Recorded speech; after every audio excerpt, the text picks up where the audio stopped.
오늘 본문의 말씀을 통해서 서로 다른 성령의 역사라는 제목으로 함께 하나님의 말씀을 나누도록 하겠습니다. 서로 다른 성령의 역사라는 제목입니다. 오늘 한 가지 질문으로 오늘 말씀을 시작하고자 합니다. 여러분은 이 세상에서 가장 신기한 것 혹은 신비로운 것이 무엇이라고 생각하십니까?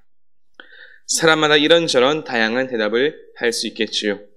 어떤 이는 낫지 못할 병이 낫는 것을 참으로 신비하고 신기한 일이다라고 생각을 할 수 있을 것 같고, 또 어떤 이는 저 하늘의 수많은 별들과 천체들의 움직임이 참으로 신비하고 또 신기하다라고 생각할 수 있을 것 같습니다.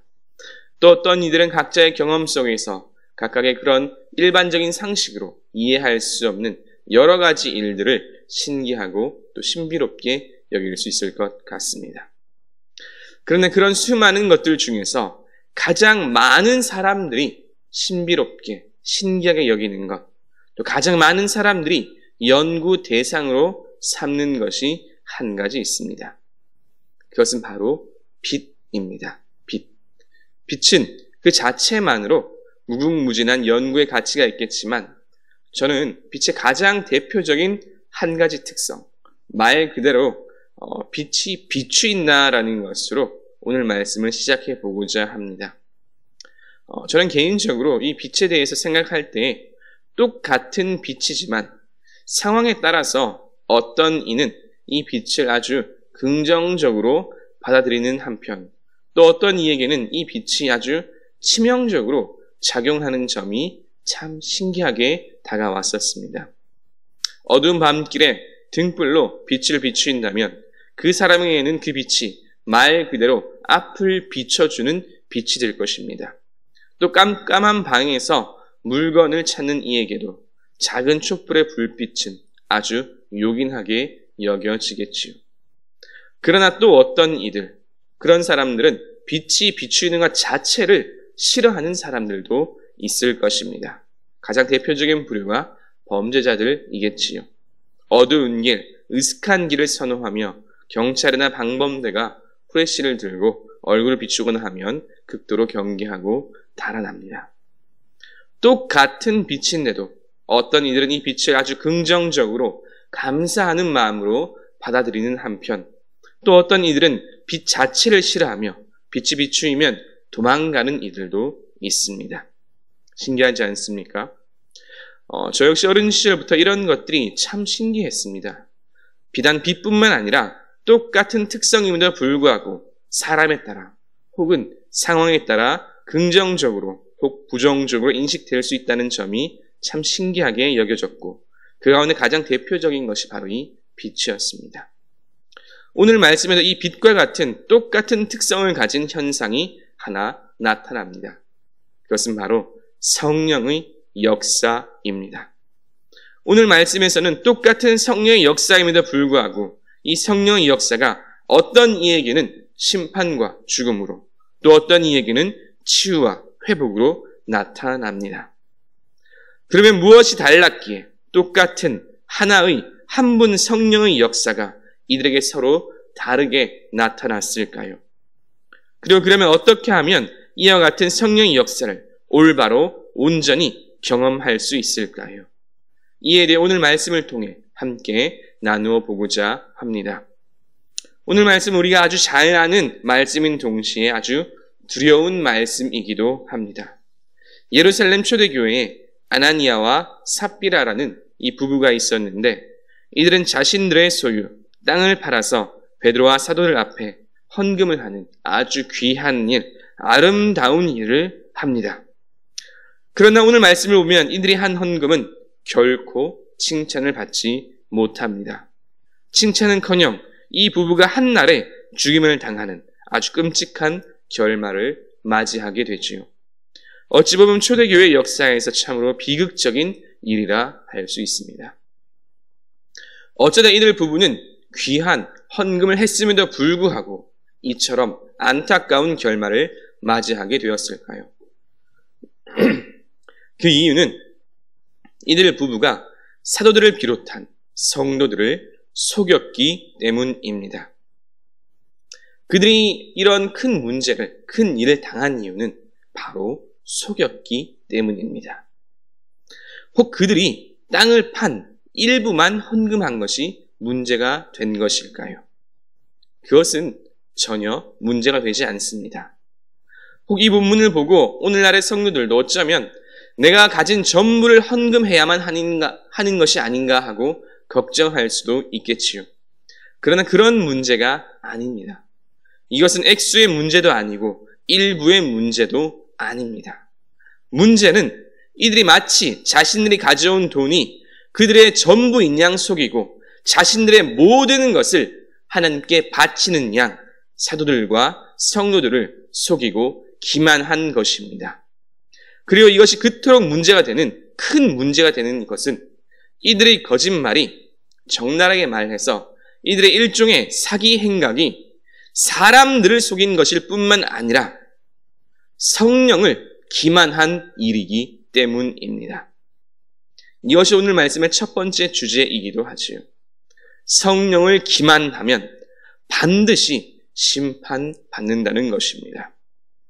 만약 이들이 오히려 정직하게 이 돈이 우리의 재산을 판 돈의 일부입니다 라고 이렇게 솔직하게 말했다면 그 결말은 적어도 우리가 성경을 통해 아는 결말과는 달랐을 수도 있습니다. 그들이 성령의 심판으로 죽지 않았을 수도 있고 어쩌면 그 귀한 헌금에 대해서 칭찬을 받았을지도 모를 일이지요. 바로 앞선 말씀 4장의 마지막 부분을 보면 우리가 아주 잘 아는 바나바, 이후에 사도 바울과 함께 선교 여행을 떠나는 이 바나바가 자신의 소유를 팔아 초대교회에 바치고 교회와 성도들에게 큰 칭찬을 받은 일이 있었습니다. 아나니아와 삽비라 역시 초대교회의 일원으로 이 일을 잘 알고 있었겠지요. 바나바가 받은 그 칭찬이 부러웠을 것이고 결과적으로 바나바가 의도한 것은 아닐지라도 그가 초대교회 내에서 갖게 된 그러한 영향력들이 탐났을지도 모릅니다. 결국 이들 부부는 초대교회 안에서 그들이 행한 것보다 더 큰 칭찬을 얻고자 혹은 더 높은 명성으로 교회 안에서 어떤 영향력을 행사하고자 거짓말을 하였고 이는 사람을 속일 뿐만 아니라 성령을 기만하는 일이 되고 만 것입니다. 이 모든 일에 대하여 오늘 말씀은 사도 베드로의 입을 통하여 아주 분명하게 말씀합니다. 3절 4절 말씀입니다. 베드로가 이르되 아나니아야 어찌하여 사탄이 내 마음에 가득하여 내가 성령을 속이고 땅값 얼마를 감추었느냐. 땅이 그대로 있을 때에는 내 땅이 아니며 판 후에도 내 마음대로 할 수가 없더냐. 어찌하여 이 일을 내 마음에 두었느냐. 사람에게 거짓말한 것이 아니요 하나님께로다. 아멘. 지난 주일 목사님께서도 말씀하셨지만 교회는 은과 금에 대한 이야기를 하는 곳이 아닙니다. 당연히 은과 금을 통한 교회 내 영향력을 발휘하는 곳 역시 더더욱 아닙니다. 은과 금에 대한 이야기를 하고 교회 안에서 어떤 영향력을 꾀하는 것을 오늘 말씀은 사탄이 마음에 가득한 것이라고 분명히 깨우쳐 줍니다. 사도행전에 나타난 교회의 본질은 성령 충만하여 복음을 전하는 곳, 더불어 하나의 공동체로서 서로 교제하며 함께 예배드림에 힘쓴 것입니다. 이것이 초대교회, 교회의 본질입니다. 더불어 오늘 말씀의 두 번째 주제이기도 하지요. 교회와 성도는 복음 전하는 일에 힘써야 한다는 것입니다. 교회와 성도는 복음 전하는 일에 온 힘을 기울여야 합니다. 이렇게 복음 전하는 일에 힘을 쓰고 서로 교제하며 모이기를 힘쓰고 더불어 예배드리며 온 힘을 기울일 때 성령은 놀라운 역사를 교회 안에 허락하십니다. 12절부터 14절 말씀입니다. 사도들의 손을 통하여 민간에 표적과 기사가 많이 일어나매 믿는 사람이 다 마음을 같이하여 솔로몬 행각에 모이고 그 나머지는 감히 그들과 상종하는 사람이 없으나 백성이 칭송하더라. 믿고 주께로 나오는 자가 더 많으니 남녀의 큰 무리더라. 아멘. 믿는 사람이 마음을 같이하여 모이길 힘쓰고 복음을 전할 때 성령은 사도들을 통하여 놀라운 치유와 회복, 표적과 기사가 일어나게 만드시고 믿지 않는 사람들이 교회를 칭송하며 점점 부흥하여 나아가는 그런 역사가 초대교회 안에 나타나게 됩니다. 이와 같은 역사가 우리 주사랑 교회 안에도 나타나길 주님의 이름으로 축원합니다. 참으로 신기하지 않습니까? 똑같은 성령의 역사, 한 분이신 하나님의 역사인데 누구에게는 심판의 역사로, 또 누군가에겐 회복과 치유의 역사, 부흥의 역사로 나타나는 사실이 말입니다. 무엇이 다를까요? 무엇이 이들을 가르는 결정적인 차이였을까요? 그것은 그 마음 안에 무엇이 있느냐의 차이입니다. 탐심에 사로잡혀 있다면 오늘 말씀은 그 마음에 사탄이 가득한 것이라고 분명히 말씀합니다. 은과 금에 대한 욕심, 명예, 명성, 영향력, 그 모든 것들이 다 탐심입니다. 이와 같은 것이 마음에 가득하다면 그 마지막은 성령의 심판을 피할 길이 없습니다. 그러나 반대로 마음에 복음이 가득하다면 어떻게 하면 복음을 전할 수 있을까? 어떻게 하면 하나님의 나라를 위하여 살아갈 수 있을까?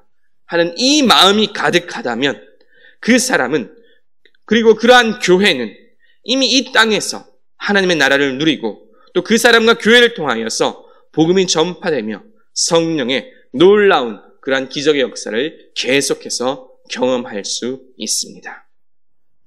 이제 오늘 말씀을 정리합니다. 아나니아와 삽비라의 이 비극적인 사건을 통해서 우리가 어떻게 하면 성령의 역사를 올바로 경험할 수 있는지 함께 나누었습니다. 똑같은 성령의 역사이지만 그 마음에 무엇이 가득한가에 따라서 그 결과는 전혀 달라집니다. 하나님의 역사는 언제나 중간이 없습니다. 누군가는 이 무슨 흑백 논리냐고 말할 수도 있겠지만 이것이 엄연한 복음의 진실입니다. 애초에 구원의 믿음이 그러하지요.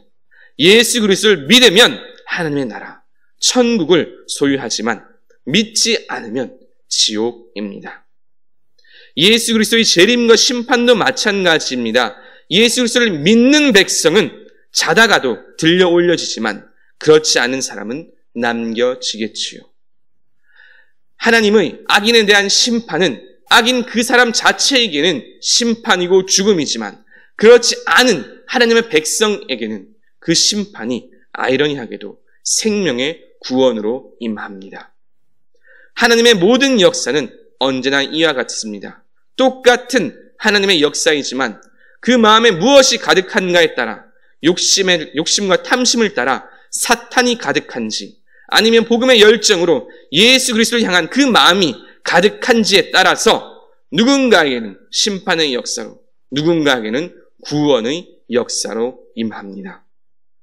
사랑하는 성도 여러분, 마음을 무엇으로 채우느냐에 따라 이처럼 결과가 극명하게 다르다면 우리는 무엇으로 우리의 이 마음을 채워야 할까요?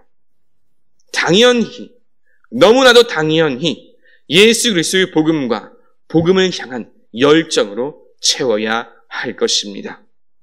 예수 그리스도를 향한 그 믿음과 복음으로 마음을 가득 채워서 오늘도 내일도 삶의 모든 순간에 성령의 놀라운 역사를 경험하는 저와 여러분 되시길 주님의 이름으로 축원합니다. 아멘. 말씀을 생각하시면서 찬송가 497장 함께 찬양하시겠습니다.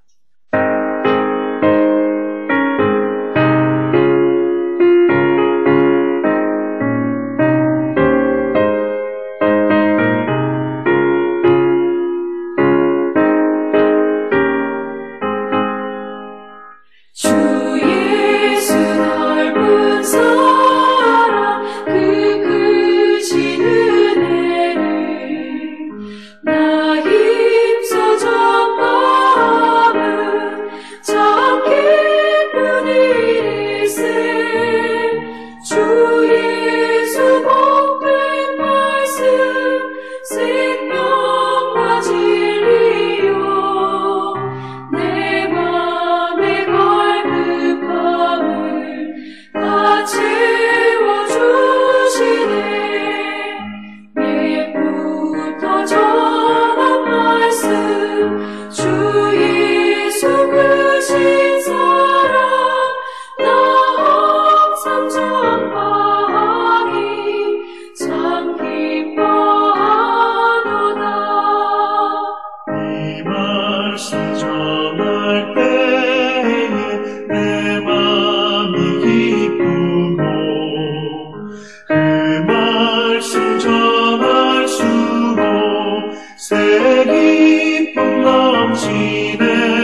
전에 복된 말씀 못 들은 사람이 세상의 많음으로 힘써서 전하세.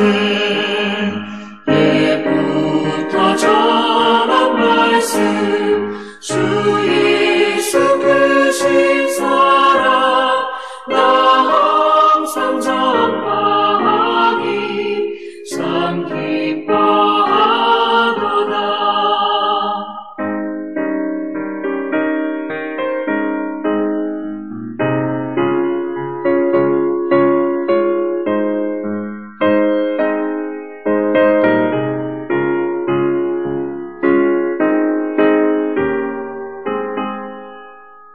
이 말씀 들은 사람 더 듣기 원하고 목말라 사모하니 그 말씀 진리라. 그 나라 영광 중에 나 부를 새 노래. 예부터 좋아하던 이 말씀 뿐일세. 예부터 전한 말씀 주 예수 크신 사랑 나 항상 전파하니 참 기뻐하도다.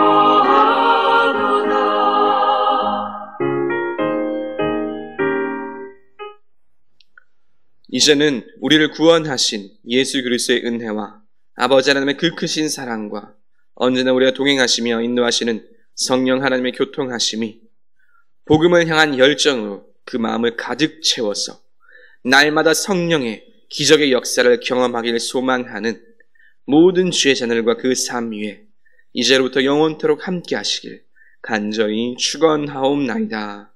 아멘.